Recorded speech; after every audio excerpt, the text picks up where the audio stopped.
प्राचीन समय में विद्यार्थी गुरुकुल में रहकर ही पढ़ा करते थे। बच्चे को शिक्षा ग्रहण करने के लिए गुरुकुल में भेजा जाता था। बच्चे गुरुकुल में गुरु के सानिध्य में आश्रम की देखभाल किया करते थे और अध्ययन भी किया करते थे। वरदराज को भी सभी की तरह गुरुकुल भेज दिया गया। वहां आश्रम में अपने साथियों के साथ घुलने मिलने लगा, लेकिन वह पढ़ने में बहुत ही कमजोर था। गुरुजी की कोई भी बात उसके बहुत कम समझ में आती थी। इस कारण सभी के बीच वह उपहास का कारण बनता है। उसके सारे साथी अगली कक्षा में चले गए, लेकिन वो आगे नहीं बढ़ पाया।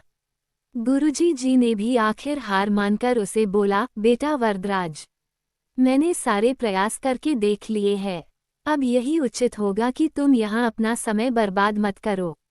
अपने घर चले जाओ और घर वालों की काम में मदद करो। वरदराज ने भी सोचा कि शायद विद्या मेरी किस्मत में नहीं है, और भारी मन से गुरुकुल से घर के लिए निकल गया। दोपहर का समय था। रास्ते में उसे प्यास लगने लगी। इधर उधर देखने पर उसने पाया कि थोड़ी दूर पर ही कुछ महिलाएं कुएं से पानी भर रही थी। वो कुएं के पास गया। वहां पत्थरों पर रस्सी के आने जाने से निशान बने हुए थे, तो उसने महिलाओं से पूछा, ये निशान आपने कैसे बनाए? तो एक महिला ने जवाब दिया, बेटी, ये निशान हमने नहीं बनाए। ये तो पानी खींचते समय इस कोमल रस्सी के बार बार आने जाने से ठोस पत्थर पर भी ऐसे निशान बन गए हैं। वरदराज सोच में पड़ गया। उसने विचार किया कि जब एक कोमल से रस्सी के बार बार आने जाने से एक ठोस पत्थर पर गहरे निशान बन सकते हैं, तो निरंतर अभ्यास से मैं विद्या ग्रहण क्यों नहीं कर सकता।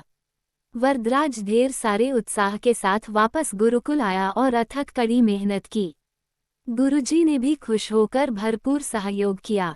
कुछ ही सालों बाद यही मंदबुद्धि बालक वरदराज आगे चलकर संस्कृत व्याकरण का महान विद्वान बना, जिसने लघु सिद्धांत कौमुदी, मध्य सिद्धांत कौमुदी, सार सिद्धांत कौमुदी, गीर्वाण पद्मंजरी की रचना की।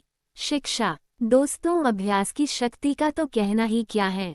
यह आपके हर सपने को पूरा करेगी। अभ्यास बहुत जरूरी है, चाहे वो खेल में हो या पढ़ाई में या किसी और चीज में।